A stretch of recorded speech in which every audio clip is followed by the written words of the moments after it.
Hundreds of thousands of Iranians have taken to the streets in protest. They're not chanting death to America or even death to Israel. Instead, they're crying out death to the dictator. Fed up with unemployment, high prices, and repressive rulers, these Iranians are demanding an end to the brutal regime in Tehran. Many of them are also turning to Islam. Chris Mitchell reports. In more than 40 cities throughout Iran, its citizens are calling for regime change with cries like death to the dictator and our enemy is not America. And as it has in the past, the government has sent out its security forces to brutally suppress the protest. Dr. Amir Hamidi came to Israel as part of the Shoshana mission to Israel, a goodwill delegation from Iranian organizations outside of Iran. They met with Israeli officials, Iranian expats, and came to tell the world what's happening to the Iranian people. Lots of people uprising because of the mismanagement of the economy, and people are unemployed, people are not working. Food is so expensive, they cannot afford to even eat, and they cannot manage the country. And brutality is unbelievable, human rights are violated, lots of political prisoners, people get executed for no reason. The slogans say it all. These slogans want to do away with the regime, with the Islamic Republic. They say our enemy is not the United States, our enemy is here in Iran. What they say is we don't want neither Gaza nor Lebanon, our life is for Iran. So it is about themselves and their hopes and aspirations. These protests in 2022 followed demonstrations all the way back to the Green Revolution in 2009, calling for regime change. The question is, could these protests succeed when others have not? Is it realistic that the regime could be overthrown? Absolutely, no doubt about that. Because you cannot force the people to live in past 43 years and they cannot have any freedom of speech, freedom of work. It doesn't exist.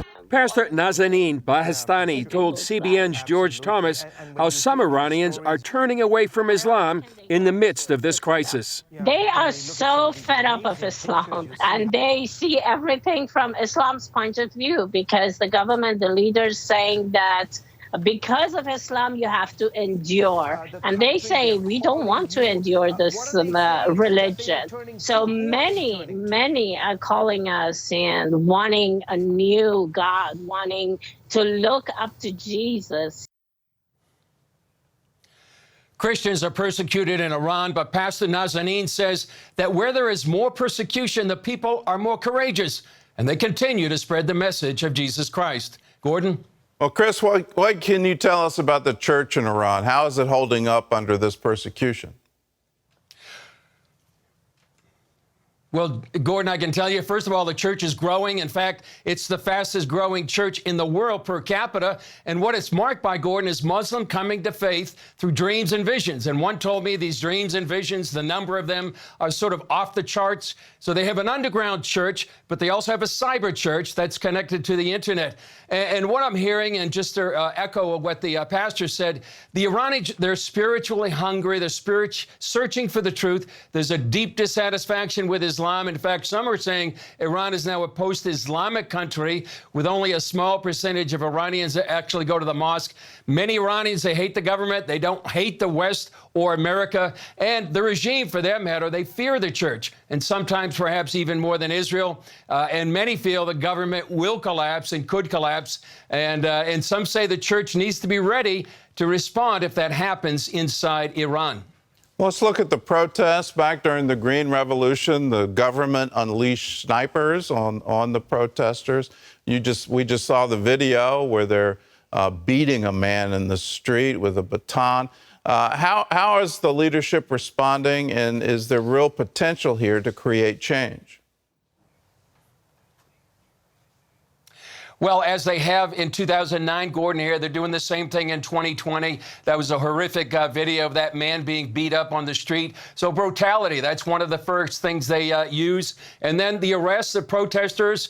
What they're also trying to do, Gordon, is shutting down the internet. They don't want these videos getting out. And then you have heavy police and security presence to try to stop any protests from even gathering. And so the question is, will the protests get to a tipping point to overthrow the government? Many have been optimistic in the past during these previous protests, like in 2019. But so far, the regime has been able to hold on to power.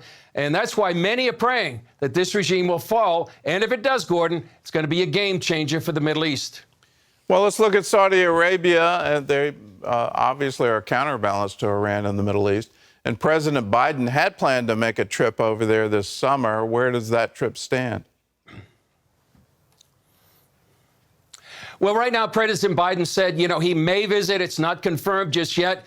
But he also may meet with the Crown Prince, Mohammed bin Salman. And the reason that's significant, Gordon, is that the relations between the U.S. and Saudi Arabia have been very rocky since the Biden administration took office. During the campaign, then candidate Biden called Saudi Arabia a pariah state. And that's and now that he's in office, he released a CIA report blaming the death of Jamil Khashoggi on the Crown Prince. But there's two things that puts Biden's trip in context, Gordon. And one, Biden needs more Saudi oil to reduce the gas prices in the United States. And the Biden administration, what they're doing is they're brokering talks between Israel and the Saudis to try to normalize relations. And what that will do will try to help repair the U.S.-Saudi relationship. All right. Well, the U.S. ambassador to Israel, Tom Nides, yesterday said that Israel may be on this trip, too. Are you hearing rumors that he may do a joint trip, one to Saudi Arabia, one to Israel? That's exactly true. There is the possibility of him coming here to Israel. What may prevent him from coming, Gordon, is the fact that right now the coalition is very fragile. There was a vote in the Knesset yesterday where the coalition government lost that election, and it's not certain if this coalition government is going to last. And if it's going to go to new elections or there's a change in the government, it's possible that Biden may not come here to Israel, but go directly to Saudi Arabia. All right, Chris, thanks for the insight. Thanks for the reporting.